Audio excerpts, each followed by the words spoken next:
we got a packed house today. We got a packed house. Will you let everyone else in? Get them in here. What's up, guys? Thank you so much for joining us. This is going to be an awesome panel. We are talking all about radical inclusion. We'll be talking about diversity and all of the amazing initiatives that these lovely ladies are working on. So let me give you kind of just a little brief kind of overview of what we will be addressing in this panel. So I don't think that it's any surprise to anyone in this room that we have a little bit of an issue with regards to inclusion in general throughout our world. And I don't think that it comes as a surprise to anyone in this room that we have a problem with that specifically in the tech industry, and then even more specifically in the VR and AR industry. So in tech in general, women make up about less than 20% of the tech space. And then when we're talking about venture capital, women make up less than 10% of venture capitalists. So we all come to every situation with a little bit of a pre-existing bias, always. And that is something that we really can't help.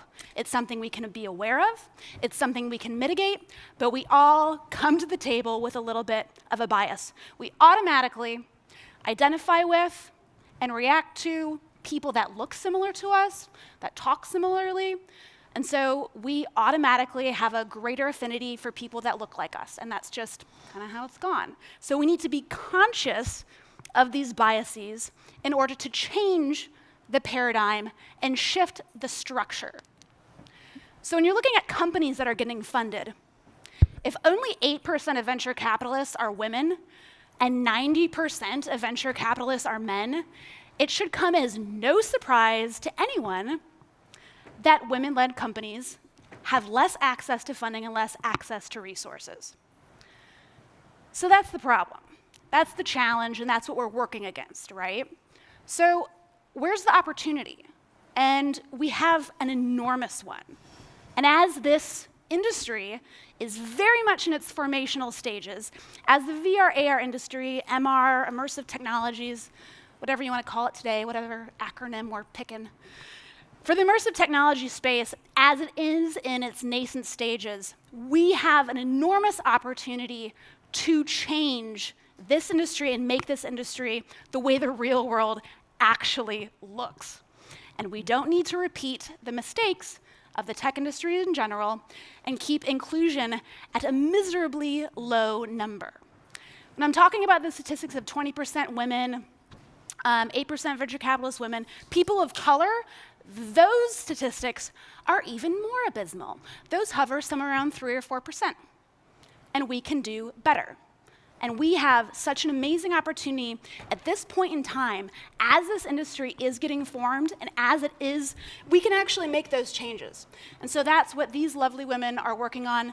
That's something that I'm working on. And I certainly hope that everyone in this room, because you're here, sitting here listening to this, that diversity and inclusion is something that you care about and something that you want to bring into perhaps your company, that you want to perhaps pass along advice to other people so that their career can blossom.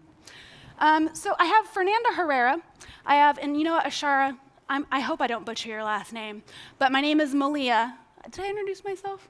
My name is Malia, so I can empathize whenever anyone's name gets tortured. Ashara, Ekundayo, and Allison, Raby in order from over here.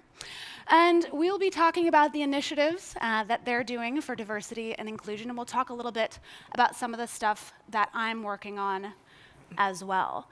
Something that I really want to kind of hammer home is that whereas part of this is about not repeating the same 5 white guys on every panel, this is not an anti-white male thing. This is not an anti-men thing. This is about everyone getting on board together, and everyone who has any type of stakeholder in any company, you should want to improve your company, and you can do so by having a variety of voices and a variety of faces at that table. And when we do have female decision makers at the table, those decisions seep into every aspect of the organization. whether it's from hiring, whether it's from budgeting, whether it's from deciding where those budgets go, what creators get put on those projects. When women are at the table, things tend to do a little bit better. And there are some statistics that say that female-led companies actually can bring up anywhere around 35% more ROI than male-led companies. And there is some evidence to suggest that women are extremely strong leaders and perhaps in some cases can be more effective than men. But I do want to kind of return to this point that this isn't anti-anything. This is really about getting everyone on the same page to understand that this is a huge opportunity, this is an enormously important time in the formation of this industry, and that we all need to pull together, to work together, to make this better. So I think we should just get into it, yeah? Yeah. Let's do it. All right, so the first thing I want to kind of do, so I briefly mentioned names, and I'm just going to kind of go down the row and then have these lovely ladies introduce themselves, perhaps correctly pronounce their last names. You did just fine. Did I? You really I rocked didn't it. Yeah. brutalize it? All right, good. All right, I feel good. like a little bit better. So if we can just kind of go down the line, introduce yourself, tell us about your company, tell us maybe about whatever initiative you are working on, and what else? Tell us why you're here. Tell us why you're here and why you're speaking about radical inclusion. Okay, so hello everyone. My name is Fernanda Herrera. I'm a PhD student at Stanford University. I work in the Virtual Human Interaction Lab, and my research interests focus on the studying the effects of virtual reality experiences on attitudes and behaviors as they pertain to social interactions and empathy. So I'm here to speak about what I've learned doing research about the psychological mechanisms that are involved whenever we're promoting empathy or reducing prejudice. Question for you. Do you feel that there's a difference between empathy and compassion? People have defined it in different ways. Empathy, is the ability to truly put ourselves in the position of others and not only assess the situation, but feel those emotions that that we expect the other person to be feeling. Compassion, to me, which again is not the set definition, is you're being able to actually care about someone, but it may not actually involve you feeling the exact feelings that somebody else is feeling. Got it. Okay. Ashara? Well, good afternoon, everyone. My name is Ashara, Ekundayo, and you did not butcher my name. Thank you. Yeah, so there are a lot of things that are going on in terms of the work that I'm doing. One of the projects I have is that I'm the co-founder and creative director of Impact Hub Oakland. So a co-working space, collaboratorium, as we call it, one of about 95 impact hubs around the world. And Oakland has a particular place in the United States society as a petri dish. When did that one get formed in Oakland? We have been around 4.5 years, and we've been in our current permanent space for the last 3.5 years. Awesome. Right downtown Oakland at 23rd and Broadway. And one of the most amazing opportunities that we've had is to be of service to our community and creating an impact hub with a radically different model in terms of designing from the beginning with diversity and inclusion as the base, as the construct, and as the root. And being that there are 7 co-founders, all of us are artists. 5 of us are... Lots of feeling the feelings. 5 of us are women, cisgendered women. See ourselves that way. We speak about our design. Will you define cisgender for anyone in the audience who does not understand that term or maybe is not familiar with it? Well, I don't remember what the CIS stands for, but what I would say is that it's a person who is born and feels themselves in the gender that they were assigned. So I was assigned female when I was born, and I feel like female, I feel like woman, and I'm comfortable in that body. And so the people who are assigned a particular gender role or identity, and they feel like some other identity, and so you hear folks who consider themselves transgender, or folks who are gender nonconforming, folks who are like multiple genders. Anyway, that's another conversation. Thank you. But for maybe elaborating. not another conversation, because I think it shows up in how we talk about diversity in the design. Who gets to tell whose story inside VR, inside AR, inside MR? And so I'm very interested with my company, AECreative, that is around bringing these stories and these opportunities for folks of color and people who have been left out, pushed out, or kept out of the film industry, to be able to have this conversation of being the maker and the builder, the creator. Because often it's like we are studied, people make films about us, but we are not the ones telling our story. And so the conversation that I'm interested in is bringing an equitable lens to the storytelling. Love it. Awesome. Ms. Allison. Thank you. My name is Alison Raby, and I am the co-founder of Digital Raign. I'm also on the board of the Virtual World Society, and my focus for the Virtual World Society is on diversity and inclusion, in addition to a number of other things. And then, in terms of an initiative, okay. You have a pretty great background in activism. You come from a sort of an interesting origin story of a family of activists, really. Yeah, that's true. So my father was a black civil rights activist. My mother has been a social and civil and human rights activist. So I was sort of born into it, came out of the womb. And my father actually went to the South and got Dr. Martin Luther King and brought him to Chicago to lead the civil rights movement. And sort of they became best friends and was his right-hand person and ran for other offices. And we lived in Africa for a period of time as well, when he was the director of the Peace Corps for Ghana. And so I grew up with a very interesting experience of looking like this and having, coming from mixed parents, and also, having someone screaming at me and my dad as we were walking down the street when I was, 3, you can't steal that baby, because his skin was one color and mine was another. So yes, I have had. Where was that? In Chicago. Yeah. Wow. My name is Malia Probst. I'm with VR Scout. I'm a partner there. You might have heard of us probably through coming through any of the social media stuff and seeing all the cool content that we make around the VR AR industry. And one of the things that is sort of baked into our DNA is that equal gender representation. And whenever we're kind of bringing writers on, we always make sure that we have great female voices involved. And whenever we're putting events together or putting panels together, we're always making sure that we have equal gender parity. And so when I joined the company a little bit over a year ago, there are 2 male co-founders. And as a gay woman joining the team, it was incredibly refreshing to join a team that was so pro everything that they're not. And it was already there, And they're like, how do you help us do more of this? And I was like, you got it. So VR Scout has been absolutely amazing and always keeping equality front and center.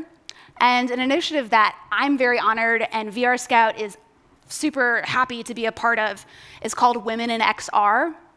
And what this is, we just sort of did a little soft launch announcement back at VRLA a few weeks ago. Was it a few weeks ago, a couple months ago? Time. What Women in XR is a fund, as well as a funding initiative that connects female-led companies to funding, resources, and each other. So currently, we kind of starting at ground level, we were able to get 2 great venture capital partners on board. So we have the Venture Reality Fund as one of them, and then Norwest Venture Partners as the second VC firm. And then we're continuing conversations with a number of corporate partners, with a number of corporate venture arms, with a number of angel investors as well. So if you would like to have more information on that or get involved, see me or check out womenxr.com. But that is tangible, specific resources that we can measure, and those funds are going to female-led companies. So I want to dig in a little bit more into, we talk about the problems, right? And so there are a lot of problems. What are, instead of like addressing it like, oh, here's the problem, right? Let's frame it a little bit more positively, right? Where do you see the greatest opportunities for radical inclusion for diversity, like when you are going through your research, for example, like what are you seeing? Well, I think the biggest opportunities to have a more diverse workspaces and academic spaces is our people.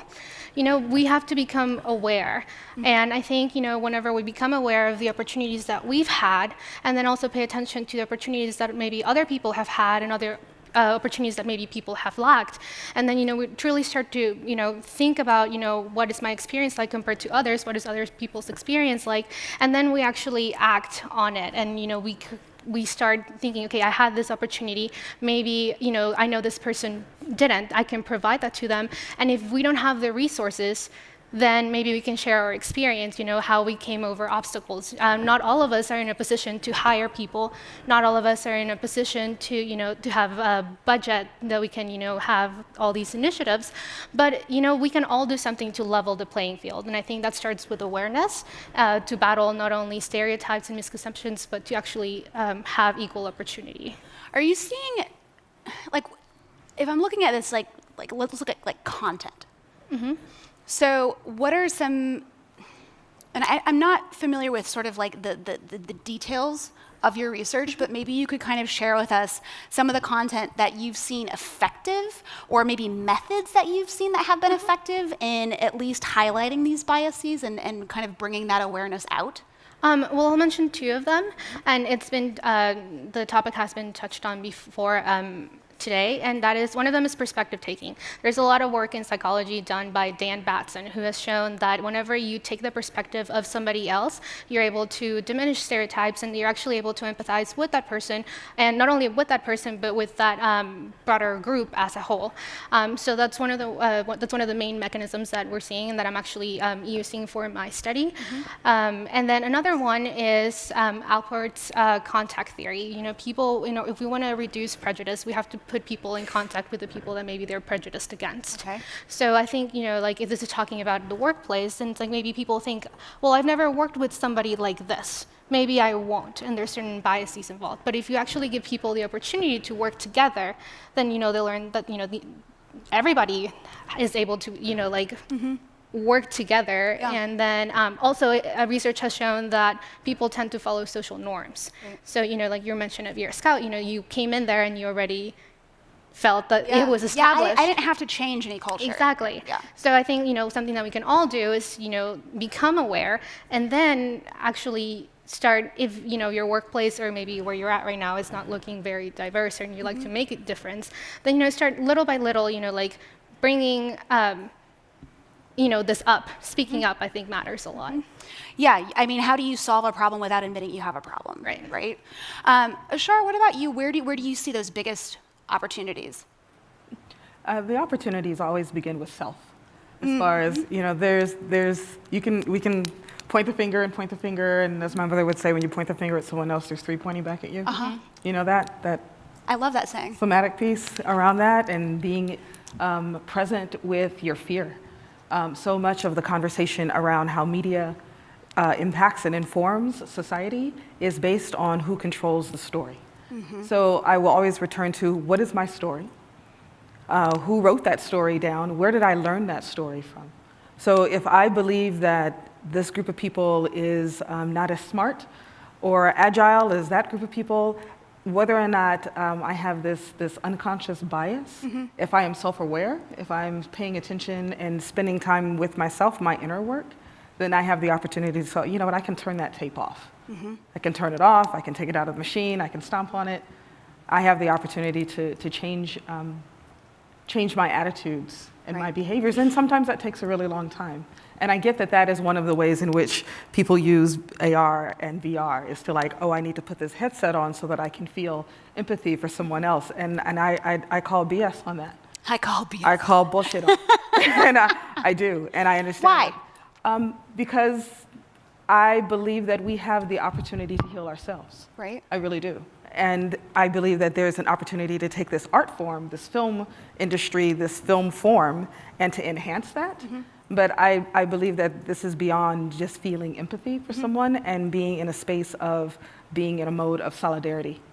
Okay. with folks. So beyond the empathy lens and into the lens of solidarity, and this is what it means to like drop away some of my own fears so that I can create spaces to help build storytelling that is equitable. Okay, so it has to start with ourselves first. I believe that. So Okay. I mean, so I think that's the first piece for me in terms of what's the next opportunity or where is that place at, and then young people, of course. It has to be young folks. It has to be the people who are most impacted by the stories that are being told. And so it's like you can drop into Africa and you can drop into the outback in Australia. However, do those people have access to the technology to learn how to tell their own story? And I know that there's conversation on how we get to that, but until some of us who have power and privilege have the willingness to like look at ourselves and say, I can take less. I can take less. I don't have to have all of the power. How do I bring other folks into the fold so that we can share that? And until we get past our fear that there is not enough, because that's what it is. It's like there's not enough. It's like, Right. there's not enough. I have to have it all. lack. Like I need to have $10 million. I really can't live without $10 million. I can't live with one. Right. And so, that's some undoing you have to do in your mind, Yep. and in your behavior. And if you have power and privilege in society, whatever that may be, I didn't come into this world as a white male body this time. This time? Not this time. Those of us who believe we've been here before, not this time. But my friends and my colleagues who did come in that way and have made decisions to like use their power and their privilege in community and society to like bring more people into the fold, then that's revolutionary. That's what I'm looking for. I'm looking for revolutionary courage and people who are willing to Which starts right here. It starts here. Yeah. Allison, what about you when you're thinking about the biggest opportunities out there for radical inclusion and for increasing diversity? Like, where do you see those biggest opportunities? Yeah, I agree with starts right here. It's about a personal commitment. And so for me, I started to out myself when I would notice different types of thinking and my unconscious biases. And I was very shaky about it and very uncomfortable when I, realized that if I saw a beautiful white woman walking down the street, I didn't think, what a beautiful white woman. If I saw a beautiful black woman walking down the street, I did think, what a beautiful black woman. Whoa, what's that about? And then am I willing to say that to my friends and colleagues? I just did this. Okay, that's interesting. Yeah. And then with that awareness, I can make a different choice, and I can keep catching myself over and over and over again, and I can also feel the shakiness and discomfort that comes with realizing that and sharing it. So that's one thing I'd say. And then another thing is that at some point I was beaten almost to death, and they told me I was never going to walk again. And I went to get gas when I was finally able to walk, and put my card in, and see attendant, right? And I go see attendant, and my experience as attendant is not being very nice to me. And I had this whole story running around, if you knew what I had been through, you would be kinder to me. And he turned around, and I had this moment of, I don't know what you've been through. And it just reset everything. And he turned around, and I said, how are you doing? He shared some personal information about some tragedies that had just happened in his life. And it was one of those times when we don't know what anyone has walked. I don't know what you've walked. I don't know what's true for you. And so to just take that filter off the glasses that we're wearing, and really see each other and say, I see you. Ashara taught me this. I see you. I see you. Yeah. It feels really revolutionary to me. Yeah. Yeah. And the last thing that I'll say is have conversations. Be willing to have conversations. You and I do that, and you and I do that, and we challenge each other. Or just to say, I'm walking around with all these biases, and I'm embarrassed, and I'm sorry. Talk to me. The last thing is to curate panels like this. I get really frustrated when I hear we couldn't find anybody. We couldn't find a woman speaker. We couldn't find it. I don't believe that. And so I've started to just like trolling conference organizers. And if I see a conference that has an abysmal ratio of female speakers to men, I'll shoot him an email and be like, are you guys having trouble finding female speakers? I do that all the time. If I'm So looking at fun. a conference and I'll just scroll and it's like, Very are cathartic there really thing. only white men speaking at this the entire conference? Totally. The entire, it's like, do y'all need One- some people one of a color? few I months know ago. several tech heads who are brilliant. I sit on the board of an organization called Black Girls Code. It's housed inside Impact Hub Oakland. It's like, no. I partner with the K4 Center for Social Impact. They specifically deal with diversity and inclusion in technologies, and they're like wildly excited about VR and MR and how that shows up. So yeah, I'm with you on the trolling of the like conference organizers and. But there is something to be said about advocating, outing. not It's trolling. about, but outing yourself. There is something to be said about an industry. If this is the film industry or the tech industry or where they intersect, but there's something to be said about this being called out. Like, oh, bad Facebook, bad Twitter, bad, and it's like, well, I want to call you in. I and think it's there's really an opportunity. refreshing in this It's like, industry can I that call you people into are this calling each other conversation? out. You Yeah. know what I mean? Like, women are a minority in this industry, and I would say we're a very vocal minority. So, okay, for people out there in the audience right now that are thinking, okay, how do I maybe integrate some action items into my day-to-day? Like, what advice would you have for anyone out there? Like, and I think that we've kind of touched upon a couple of interesting ones, which is like, look inside yourself first, maybe be honest enough to admit to yourself that you do have inherent biases. We all do.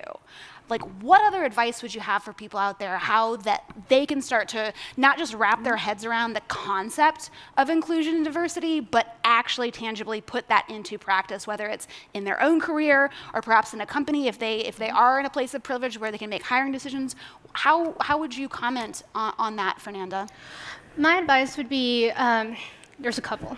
So the first one would be speak up. Your notes out. Speak up. Speak not only for yourself, speak out for others as well. I don't know if this has been anybody's experience, but I've been in certain situations where it would have been really nice if someone had stood up for me, because at that point I felt like I didn't have the power to. And so I think if we're looking at all of these spaces, whether they're academic or your own personal life, allow yourself the opportunity to help somebody else out. And I think also another piece of advice would be go out into your community. You don't have to be sponsored by one of the big tech companies. You can do it yourself and give some of your time to actually, expose people who don't have the opportunity, to what VR is. And even if you're not in VR, AR, whatever it is, tell them this is what I do, teach them something, and then give them the opportunity, a couple of years down the road to choose what their career can be. And then, maybe it's not VR, maybe it's not tech, but it's their choice and they were exposed to it. Whereas I feel like there's a lot of, a big misconception, I think, is that, we don't see a lot of women because they didn't choose that career.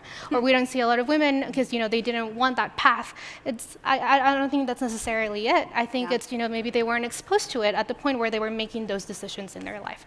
So speak up for yourself, for others, and give some of your time to teach others what you know. Yes. That'd be it. Yeah, that's a I good second one. that. Yeah. I would say that do some research, and do your own research around it. Don't Do you expect. have any good resources for people? Well, what I do, but one thing I want to say is if you're looking to have more women and the voices of women and the voices of trans women as part of the conversation with you, that you do some research on how to speak and with respect and authenticity to folks who you feel like you maybe, I don't know, push away from you because that's not who you're used to working with. So, the bros are like, I'm used to working with other men, and so I don't know how to even deal with a trans man. Right. And I don't know how to deal with a cis woman because that's not who I've been around. So do some research and don't expect those people to teach you. And so often I come up against white folks who are like, okay, I really want to learn something. I want to do better. I'm dealing with my issues. I'm dealing with my shame, my embarrassment. And what can you tell me to do? And it's like, you know what? It's not people of color's job to teach white people how to get free. This is about getting free, okay? It's not our job. So one of the resources is a really amazing nonprofit organization in New Orleans called the People's Institute for Survival and Beyond. And so to hire organizations who do undoing racism, not just diversity and inclusion, that is important, but the undoing of racism. Because we live in a society, if you live in the United States, and particularly if you were born here and you live here like I was, we're all raised to be white supremacists, all of us. And so there's all this conversation now because we have this shame around, there are people who are very proudly white supremacists. And one of them actually runs the United States. I want to be very clear about it. And he has hired his friends who also adhere to that same ideology. And so what does that mean when we're like, how are we gonna undo this? Because you see what's happening is that when someone stands up for someone, they could very easily be killed. And that is acceptable. That's what's happening in our society. And so I want us to really be clear about if this is not what you believe, then you have to do something for yourself. You have to do something in your company. You have to do something on your team. Maybe it's just at the dinner table. Sometimes it's easier to like deal with the person who you work with than to deal with your mother or your partner sitting at the table. So it's like you gotta have that conversation like right there. Yeah, and right there. And our vice president, who's from the lovely state of Indiana, which is where I'm from, is a huge supporter of gay conversion therapy. So yeah, really, really great stuff. Yes, there. good stuff. Allison, what about you? Any words of wisdom or advice for people in the audience? Yeah, my advice would be radical inclusion and really putting that in practice. So I didn't get to touch on All In, which is Digital Reign's diversity and inclusion program, and you touched on this a bit in your keynote, Malia, but I think it's really, really important that we don't start creating other groups. You know, I am all for white men. I am all for all of us. Can we all come and be all in together? Because otherwise we're just going to keep creating ways of segmenting. And you know, I always go back to this example. There's always been like one breed of dog that is like, oh, that's the dog you gotta watch out for. You know, it was the Dobermans, and then it was the Rottweilers, and now it's the Pit Bulls, and I just found out I have a boxer. Boxers are now on the bad list. Oh. There are no bad dogs. Right. There are just confused beings. Yeah. Or it's the owner. So can we please not create more groups? Can we all just come together and see each other as we are? Which includes, I don't know you, and you don't know me. Because if we don't start working together, we're never gonna get anywhere, and the wheel is just gonna keep turning. So, yeah, and be willing to be afraid and uncomfortable. Yes. Be willing to be afraid and uncomfortable, and have the conversations with yourself and with others that, you know, are really going to perhaps even turn on a tiny flame that could be a bonfire, could become a bonfire. Yes, there we go. Make it a bonfire. We're gonna wrap this up. My name is Malia Probst. You can find me on the Twitters @the_Malia, and I'm with VR Scout. Follow us on all the socials. Fernanda, can you remind everyone who you are and where to find you? Yeah, Fernando, a PhD student at Stanford. If you ever Google VR at Stanford, I'll pop up. I'm happy to answer any questions as well. Thank you. Ashara Ekundayo. I'm at AECreative and Impact Hub Oakland. My Twitter handle is BlueBlackWoman, BlueBlackWomyn. Allison, Raby, Digital Raign, and the Virtual World Society. Awesome. Thank you, ladies. Thank you.